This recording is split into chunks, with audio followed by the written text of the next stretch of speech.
संघर्षों के साए में इतिहास हमारा पलता है। जिस ओर जवानी चलती है उस ओर जमाना चलता है। नमस्कार, मैं हूं श्वेता सिंह और आप देख रहे हैं आज तक। देश में सबसे अधिक युवा आबादी वाले राज्य बिहार में विधानसभा चुनाव है। एक ऐसे समय में जब दुनिया के कई देशों में युवाओं ने सरकारें बदल दी हैं, बिहार विधानसभा चुनावों में युवाओं का मन क्या कहता है, युवाओं के मुद्दे क्या कहते हैं, पेश है इसी पर श्वेत पत्र। हम बिहारी हैं, बिहारी।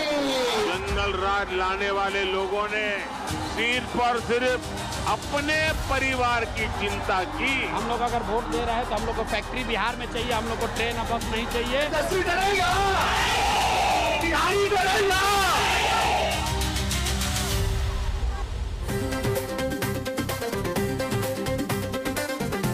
जेन जी भी मैदान में है,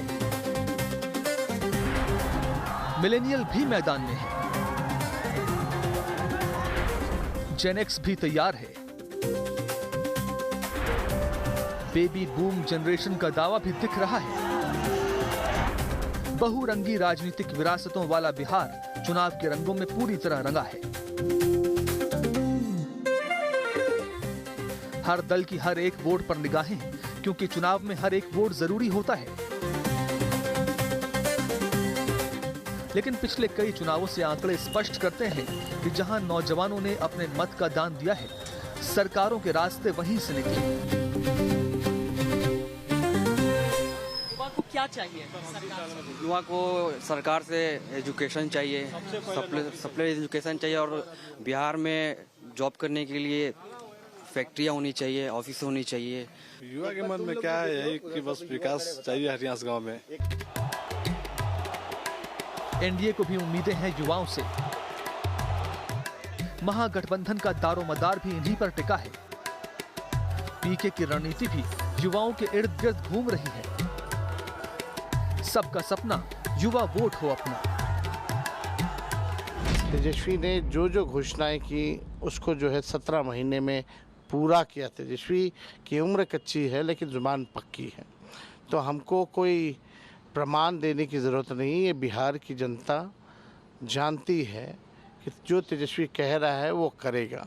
क्या ये लोग बात करते हैं नौकरी की, रोजगार की, अपहरण उद्योग का ब्रांच ये हर गांव में खोलेंगे गलती सरकार सत्ता में आ गए तो? ये बिहार की जनता इनके झूठे वादों को, अफवाहों को अच्छी तरह भली भांति जानती है। इनके झांसे में नहीं आने वाली। जनता भाई समझदार है, वो ना नीतीश कुमार के 5,000 के सरकारी 10,000 के घूस से मानने वाला है, ना इनके झूठे वादे पे पड़ने वाला है। वो देखेगा कि इस बार कौन उनके बच्चों के लिए, बिहार के लिए बेहतर व्यवस्था बनाने के लिए काम कर सकता है, और वोट उनको पड़ेगा। बिहार की कुल आबादी में 58% युवा हैं जो जेन जी में आते हैं, यानी जिनकी उम्र 25 साल या उससे कम है। इतनी बड़ी संख्या होने के कारण युवा बिहार राजनीति के सेंटर पॉइंट बने हुए हैं। हर दल इस बड़े वर्ग को साधने में जुटा है। ये तेजस्वी जी ने पूरे देश में एजेंडा सेट कर दिया, तो हर राज्यों में और देश के चुनाव में नौकरी की बात होने लगी। इस बार तेजस्वी जी ने ऐसा बाउंसर मारा है कि विरोधी चारों खाने चित हैं। झूठ और फरेब में राजद और तेजस्वी यादव को महारत हासिल है।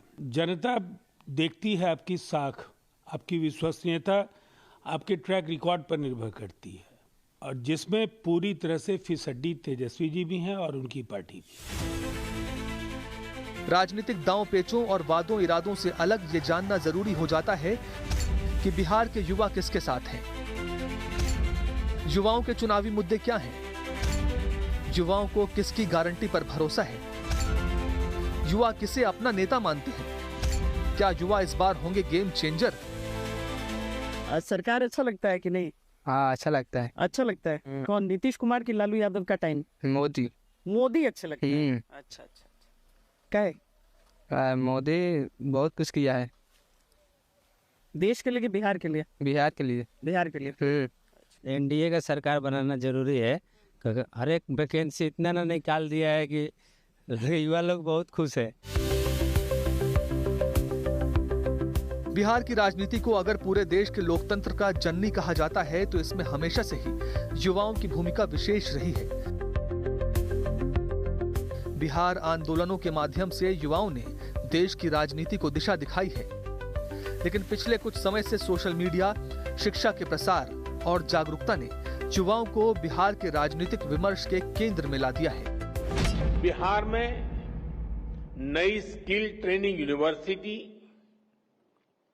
अन्य यूनिवर्सिटीज में सुविधाओं का विस्तार, नौजवानों के लिए युवा आयोग, हजारों युवाओं को पक्की सरकारी नौकरी का नियुक्ति पत्र, ये सब बिहार के युवाओं के बेहतर भविष्य की गारंटी है। सरकार बनने पर बिहार की बेहतरी और विकास के जश्न के रूप में हर घर को सरकारी जॉब दी जाएगी। जॉब यानी जश्न बिहार। और बिहार की जनता इस बार बदलाव चाहती है, परिवर्तन चाहती है। युवा आकांक्षाएं अब नाली, बिजली, सड़क तक सीमित नहीं रही, बल्कि ये उनके लिए किसी भी राजनीतिक दल से न्यूनतम अपेक्षा है।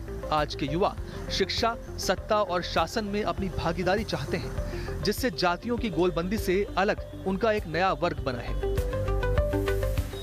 युवा जो ख्वाब देखता है और उसके लिए लड़ने की क्षमता भी रखता है।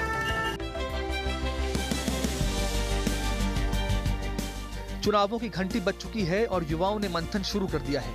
इस मंथन से जो निकलेगा वो बिहार की अगली विधानसभा का भाग्य विधाता तय करेगा। युवाओं और युवाओं के रोजगार का मुद्दा इतना महत्वपूर्ण है कि हर पार्टी उसको लेकर वादे कर रही है। नीतीश कुमार यह ऐलान करते हैं कि वो 1 करोड़ नौकरियां देंगे, तो तेजस्वी यादव की तरफ से कहा जाता है कि हर घर से कम एक व्यक्ति को सरकारी नौकरी दी जाएगी, जिससे आंकड़ा बहुत बड़ा हो जाता है। पर अहम यह है कि जनता और युवा विश्वास किस पर कर रहे हैं।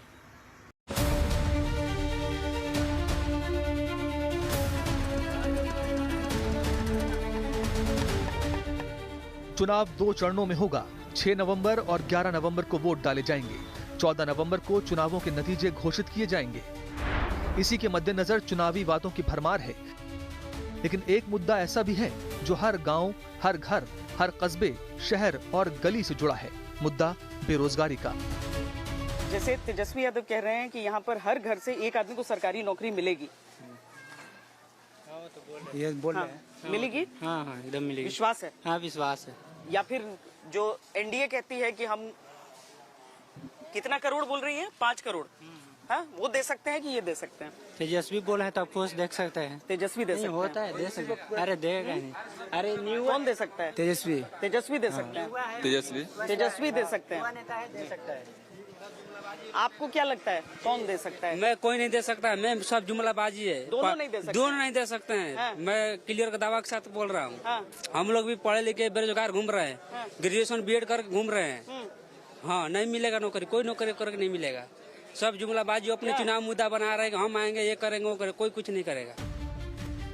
बेरोजगारी चुनावों का सदाबहार मुद्दा है और इस बार इसको लेकर नेताओं के बीच वादों की होड़ मची है। ऐसे वादे किए जा रहे हैं जिन्हें पूरा कर पाना भी बेहद मुश्किल होगा, लेकिन चुनाव जीतना प्राथमिकता है। वादे हैं, वादों का क्या? ये तो तेजस्वी जी ने ऐतिहासिक घोषणा की है। 2020 में 10 लाख नौकरी का वादा था। इसके पहले तो कोई नौकरी रोजगार पर मुद्दे पर बात ही नहीं करते थे। ये तेजस्वी जी ने पूरे देश में एजेंडा सेट कर दिया, तो हर राज्यों में और देश के चुनाव में नौकरी की बात होने लगी। इस बार तेजस्वी जी ने ऐसा बाउंसर मारा है कि विरोधी चारों खाने चित हैं। सत्ता पाने के ललक में इतने व्याकुल हो गए हैं लोग, इस तरह की बात। अरे भाई, रोजगार देना प्राथमिकता है सरकार की, लेकिन इस तरह से बात करें, हर घर को रोजगार देंगे आप, कहाँ से कैसे कर देंगे? क्या है उसका मानक? एकदम नियम बना देंगे, योग्यता कोई नहीं चाहिए उसमें, पढ़ाई लिखाई, स्कूल कॉलेज बंद कर देंगे। जब हर घर को रोजगार आप देने की बात करते, ये व्यवस्थाएं चौपट करने का, ये इस तरह का प्रलोभन देना जो सीधा ये असंभव है। काम बोलिए, जो पॉसिबल हो बोलिए। अब इतना लालच में अंधे मत हो जाए कि आप कुछ भी बोल देंगे। बिहार में बेरोजगारी की वास्तविक तस्वीर क्या है, पहले वो दिखाते हैं। पीरियोडिक लेबर सर्वे के अनुसार बिहार में 15 से 29 साल की उम्र के युवाओं में बेरोजगारी दर 2018-19 में 30.9% थी, जो 2017-18 के मुकाबले काफी ज्यादा थी। उस साल बेरोजगारी दर 22.8% थी। हालांकि साल 2023-24 में ये घटकर 9.9% रह गई है। यानी हालात में सुधार तो हुआ है, लेकिन राज्य के हर 10 में से 1 युवा अब भी बेरोजगार है और ये इस बार भी बड़ा चुनावी मुद्दा रहने वाला है। बेरोजगारी से निपटने के लिए बिहार सरकार ने कई स्किल बेस्ड रोजगार कार्यक्रम चला रखे हैं, लेकिन क्या ये पर्याप्त हैं? क्या बिहार के युवा इससे संतुष्ट हैं? कौन दे सकता है नौकरी? तेजस्वी यादव। तेजस्वी यादव, नीतीश कुमार नहीं? नहीं, नीतीश कुमार नहीं, वो तो खुद पलटू राम है। नीतीश कुमार तो लाठी स्टूडेंट खा रहा है, स्टूडेंट्स पे लाठीचार्ज करवाने की नीतीश वजह कुमार से के राज में तो स्टूडेंट सब पिटा रहा है। अभी आप देखिए पटना में बीपीएससी का कुछ दिन पहले हुआ था, कितना स्टूडेंट पिटाया, मार खाया। टीचर का भी वही हाल है, भर्ती वाला। हाँ, कौन दिला सकता है नौकरी, नीतीश की तेजस्वी? नीतीश कुमार के। नीतीश कुमार दिला सकते हैं। इसी तरह की एक योजना है जीविका योजना, जिसके तहत कुछ महिलाओं का सेल्फ हेल्प ग्रुप बनाया जाता है और उनके खाते खुलवाए जाते हैं। इन खातों में ये महिलाएं कुछ रकम जमा करती हैं, जिसके आधार पर इन्हें लोन भी मिल सकता है और इस ग्रुप में ये जो प्रोडक्ट तैयार करती हैं, सरकार उन्हें प्रमोट करती है। लेकिन क्या ऐसी योजनाएं रोजगार जैसे मुद्दे का कोई हल हो सकती हैं? जब जीविका में घुसे ना, तो जीविका से हम लोग का बहुत कुछ बदलाव हुआ। मैं जैसे हमारे तो पति डेट कर गए थे, मेरा 3 बच्चा था। हम जीविका से लोन लिए और जो हम लोग को 10,000 रुपया मिला। दीदी आपको? अच्छा, 10,000? हाँ, 10,000 रुपया मिला। उसमें ना सबको नहीं मिला है अभी। उसमें बाबू बोला ना कि मम्मी मेरे को ना एक जो पैसा वैसा निकासी उकासी का मशीन होता है, वो 7,000 तक से आएगा मम्मी, वो खरीद दो। तो वो हम उसको खरीद दिए और मैं एचने स्वास्थ्य विभाग से काम भी करती हूँ, जो हम लोग 1500 पर काम करते हैं। आज जीविका के देन है ना कि हम लोग को 7,500 रुपया हो गया है। परिवार तीनों बच्चा मेरा छोटा छोटा है, पढ़ता है, लिखता है। अब हम लोग का जीविका से बहुत आगे बढ़ चुके हैं। बहुत अच्छा बात है। जीविका योजना से बिहार में 1 करोड़ 40 लाख महिलाएं जुड़ी हैं। रोजगार के सवाल पर उनकी राय चुनावों के हिसाब से काफी महत्वपूर्ण हो जाती है। हमारे यहाँ डेयरी चलता है। डेयरी पर जैसे किसान लोग होते हैं तो देहात में पहले लोग दूध देते थे ना, तो जैसे अगल बगल में देते थे या तो कहीं दुकान पे देते थे, तो वो अपना मनमानी रेट लगाता था। लेकिन जब हम लोग को जीविका से डेयरी के बारे में पता चला तो हम लोग डेयरी ले लिए। तो डेयरी जब लिए तो डेयरी पर हम लोग को मशीन मतलब पैसा लगा के डेयरी का मशीन खरीदा गया। उसमें पूरा फाइट, SNF, रेट सारा कुछ उसमें बता देता है। अच्छा, उसमें हम लोग क्या करते हैं, कोई ठगी नहीं, कोई मिडिल मैन नहीं, कोई ठगी नहीं, कोई मिडिल नहीं। वहाँ साक्षात दिखता है काहे कि किसान कितना दूध लेके आ रहा है, हम उसमें केन में डालेंगे, वो भी दिखता है कि किसान भी देखता है कि हमारा इतना दूध है और इतना SNF आया है, इतना फाइट आया है, उसी के हिसाब से रेट लगता है। नीतीश सरकार ने 2006-2007 में जीविका योजना शुरू की थी। अब ये महिलाओं की बड़ी चेन बन चुकी है। खास तौर पर ग्रामीण इलाकों में महिलाएं इससे जुड़ी हैं, जिसे नीतीश कुमार की बड़ी ताकत माना जाता है। नई योजना मुख्यमंत्री महिला रोजगार योजना शुरू की गई है, जिसमें हर घर की एक महिला को रोजगार शुरू करने के लिए 10,000 रुपए की राशि दी जा रही है। जिन महिलाओं को रोजगार अच्छा चलेगा उन्हें 2 लाख रुपए तक की अतिरिक्त सहायता भी मिलेगी।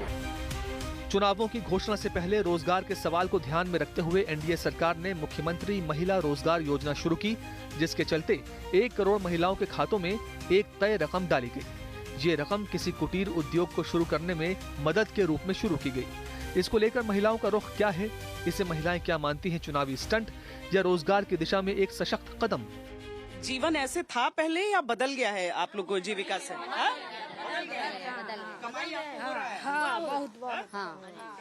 चेहरे का मुस्कान बता रहा है सबका एकदम। किस किस को मिल गया है 10,000? आवेदन तो सबने किया होगा, कितने को मिल गया है अभी तक? नहीं तो कितने को मिला है वो हाथ उठाइए। आप लोग को मिल गया है, जिनको नहीं मिला है अच्छा वो लोग हाथ उठा दीजिए। जिसको नहीं मिला है आप लोग को क्या बुलाया अभी इंतजार करने के लिए? कारण ये है मैम, थोड़ा किसी का नाम थोड़ा गलत हो जाता है। तो इसकी वजह से वो छानबीन में लगा है। ऐसा बात नहीं है, सारे दीदी लोग को पैसा धीरे धीरे करके आ जाएगा। हाँ, ऐसा बात आएगा। दरअसल बिहार में बेरोजगारों में अनपढ़ लोग नहीं बल्कि पढ़े लिखे लोग ज्यादा हैं। आंकड़ों के अनुसार जो लोग पढ़े लिखे नहीं हैं उनमें बेरोजगारी दर सिर्फ 0.8% है, लेकिन ग्रेजुएट्स में बेरोजगारी 14.7% है। इसके अलावा जिनके पास पोस्ट ग्रेजुएट या उससे ज्यादा डिग्री है उनमें बेरोजगारी दर 19% तक पहुंच गई है। आंकड़ों से स्पष्ट है कि बिहार में बेरोजगारी पढ़े लिखे डिग्री डिप्लोमा होल्डर्स के लिए बड़ी समस्या है और इनमें बड़ी संख्या युवाओं की है। ये मुद्दा कितना असर डालेगा चुनावों पर, ये नतीजों के विश्लेषण से पता चलेगा। अभी तो सियासत जारी है।